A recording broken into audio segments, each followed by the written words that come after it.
Do you know the story of a fearless Scottish countess who defended her castle for 5 months against a deadly English siege? In 1338, English forces surrounded Dunbar Castle in Scotland while the Count of Dunbar was away, expecting it to fall within days. But inside stood Lady Agnes of Dunbar. She outwitted her enemy by smuggling food and weapons through secret tunnels by sea. The defiant lady mocked the English forces by lowering fresh bread and wine over the walls, reminding them she had more food than they did. Hundreds of enemies came to take her castle.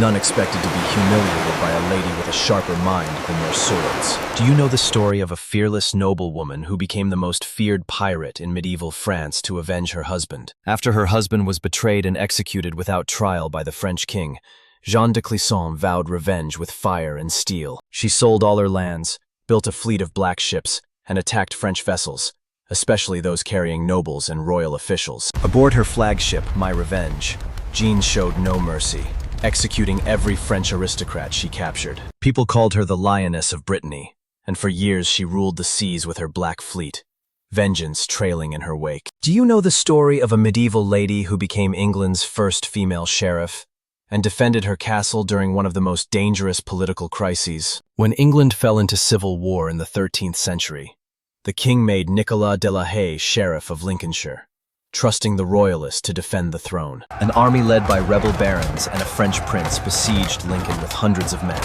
expecting the woman inside to surrender quickly. But Nicolas refused to yield and held the castle for 6 weeks until reinforcements stormed the enemy from behind. She was nearly 80 when she led the defense, and still, she never gave up her post as sheriff or stopped defending the boy king. Do you know the story of one of the most accomplished women of the Middle Ages, at a time when women were expected to remain silent and powerless? Born as the 10th child of a lower noble family in medieval Germany, Hildegard of Bingen was sent to a monastery around the age of 8, where books became her entire world. She wrote books on medicine, natural science, and theology, and composed music, at a time when most women were denied education entirely. She advised kings and popes, went on preaching tours, and openly criticized corruption, moral failure, and political decisions across Europe. Hildegard proved that knowledge and competence could grant a woman authority in a deeply patriarchal society, challenging the idea that medieval women were ever truly powerless.